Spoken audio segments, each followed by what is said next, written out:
All right. Alrighty, folks. I think I'd give my 2 cents.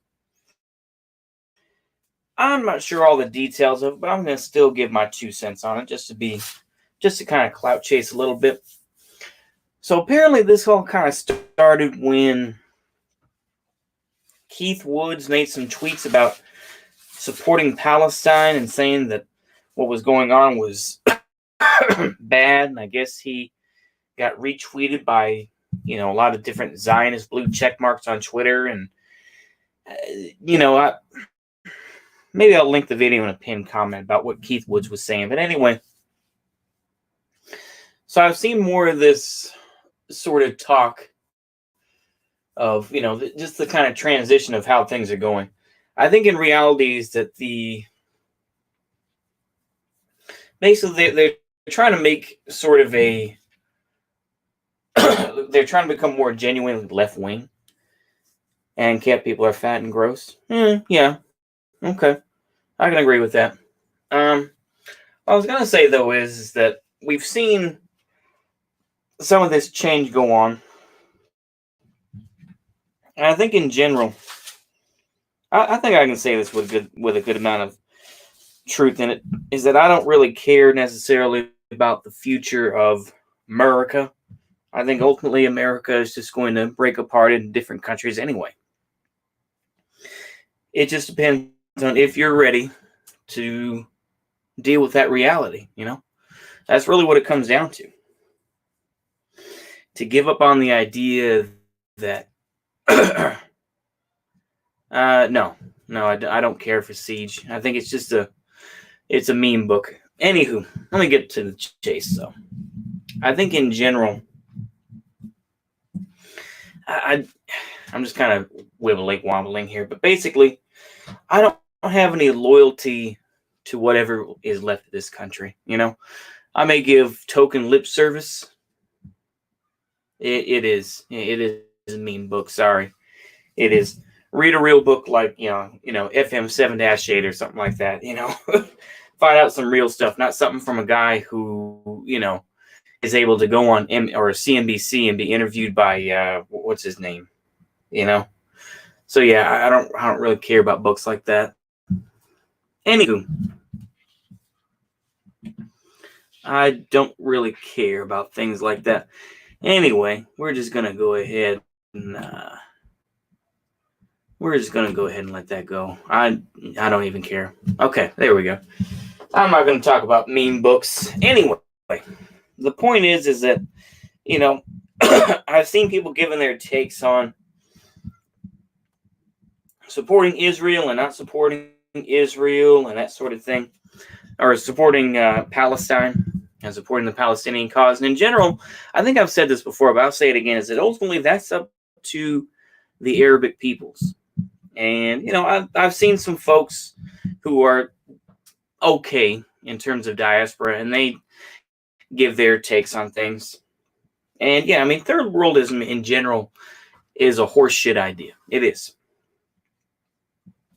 Worry about home first, and then maybe you can worry about those folks in other parts of the world. But, the thing is that all you're going to be doing is giving lip service. So I don't have anything against, this isn't, we're not going to have, petty racism or any sort of, let's go ahead and dab on these various folks. That's a lot of what's happened with the right in general, is that, we took the bait for, the whole Corona Chan thing. And a lot of folks, they're still dedicated to that idea, And in general, like I say, I've tried to have the centrist position. Is it overall, blaming China isn't going to help anything. Is it that sort of mentality, as we've seen, where potentially we can, we could, I say we, but, the United States could end up pulling out of China, would be very detrimental to both sides. But it'll probably hurt us more.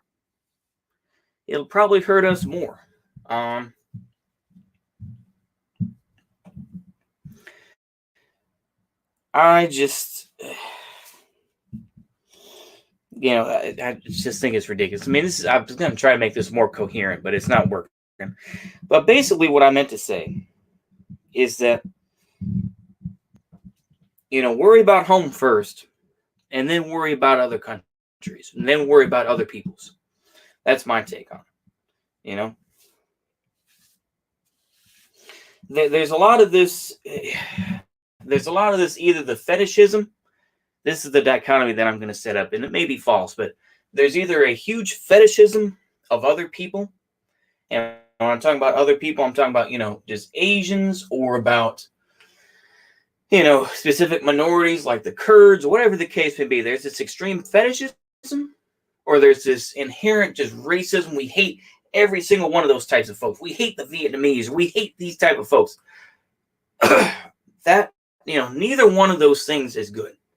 To me, once again, there's one extreme and the other. There are folks who will extremely fetishize, and we've seen this on the left in general. I've seen people like Danny Haifong, for example, who goes on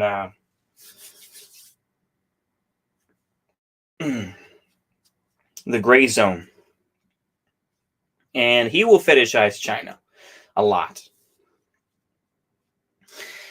And of course, then you have people like Caleb Maupin as well, who will always say, "Oh yeah, well, China's anti-fascist, this and that." To me, don't be a fetishist. But then don't be one of these guys who, who's just going to retweet, Mo Corona Chan, or when the virus first came about, people continued to retweet videos of dogs, and like I said, I belabored that point when it first happened, and I was just like, no, that's wrong. It's fucked up to do those. To me, you got to try to have more of a sense of perspective. Take care of home first. I think that's all that you need to do. If you can get a wife and family, okay. If you can't, people like me, I mean, I'll be honest with you, I'm 35 almost. Chances are that's not going to happen for me. And while I'll admit I have larped and thought to myself like I'm going to be some tough gun runner, I know in reality, just to let y'all know, in reality, I know that's not going to happen. I know that. Y'all probably know that. But I'm saying that, yeah, the reality is I'll probably just end up doing some sort of administration job for some, whatever warlord is going to take over whatever part of the country, that I live in, wherever that may be. I think that's pretty much it, though. I mean, once again, I kind of stumbled my way through here. But basically, if you're listening to the end of this, once again, I'll state my points very clear. The dichotomy of fetishization and extreme subjugation. I think that works. I'm sorry. I'm just. Why am I doing this at 1:40 in the morning? I don't know, but I'm doing it. I guess I just felt compelled. I should be doing, I should be reading State and Revolution, but hopefully tomorrow, I know, I'll do that. Anyway, but yeah, fetishization, subjugation are the two things. We want to try to be in the middle and just say ultimately, yeah, they have, whatever group of people, put in your own people here. Kurds have done this, but ultimately it's up to them. And we can maybe help when we get our own shit together, As they say, God helps those who help themselves. You have to, the person that's hardest to conquer is yourself. And we have to be able to conquer our own demons that are out there. Whether that's porn, whether that's,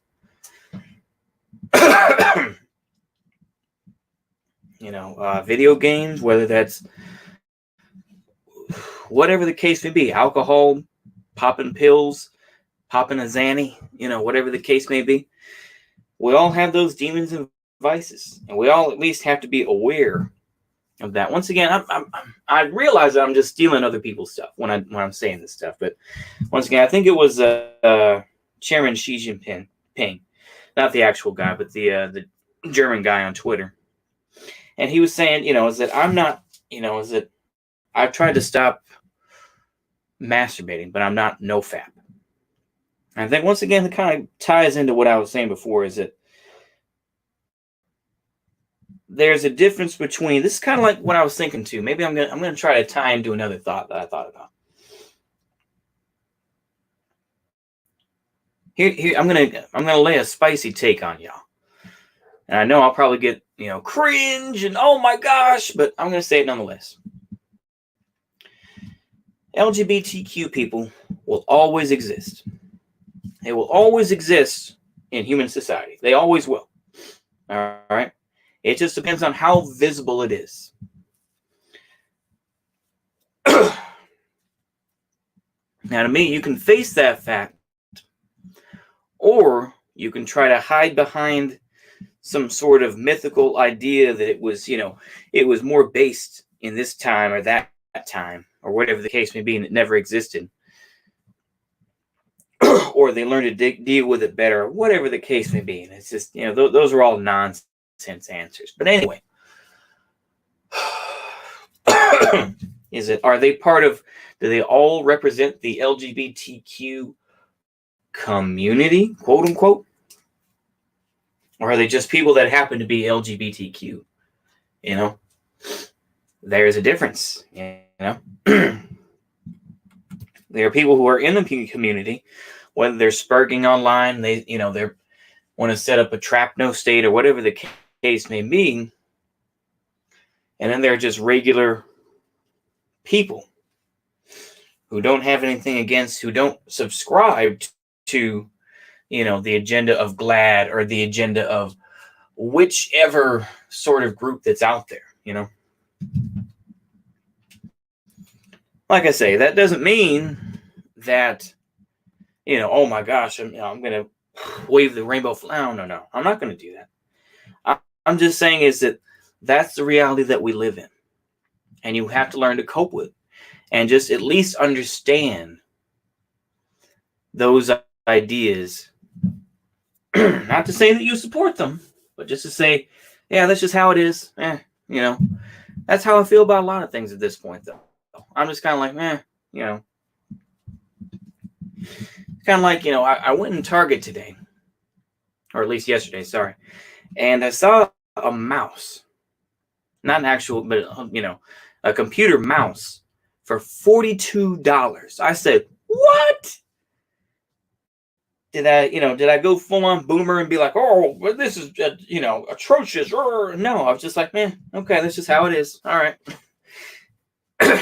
And moved on. It's the same thing with women, same thing with anything like that. It's just like, you just have to see it as just part of the world and be practical. We could all LARP and say, oh, we want an ethno-state, or we want this and that. No, I don't want an ethno-state. I'll just be honest with you. I don't want that. But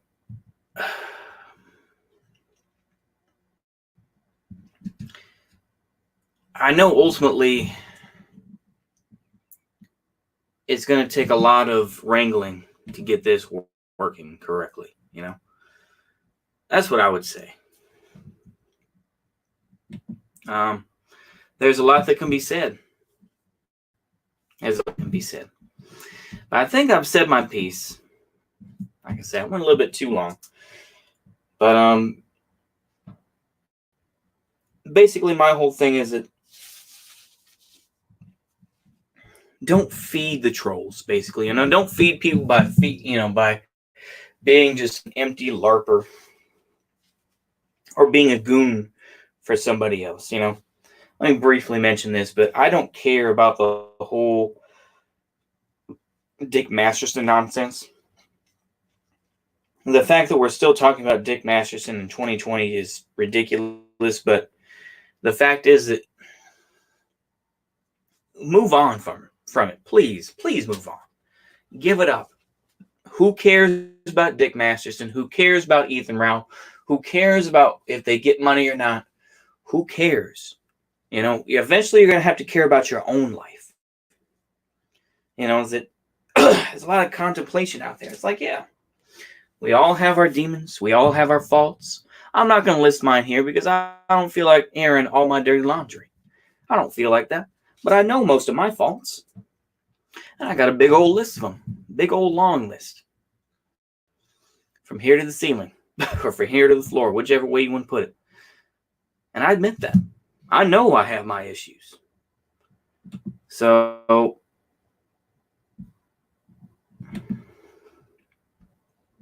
I would just say, don't become a meme. I think that's my ultimate message of all this. TLDR, if you skip to the end of this, just don't become a meme. Don't become, you know, some Wignat LARPer who puts on the long socks. Don't become some, you know, some old conservative who gets so concerned about whatever issue and that, you know, I don't know. It's hard. It is hard. But I think that's just where we're at, you know. You got to take care of yourself first, and then you can worry about what's going to happen later on. Like I said, once again, everyone's going to make their own choices, and that's not just referring to the meme that I've talked about before of if a potential revolution starts. It has to do with regular life too. You're going to make your choices. Anywho, my goodness, I've gone on for too damn long. Anyway, I'm going to try to do some reading tomorrow, and we're going to go from there. So see you later. Bye-bye.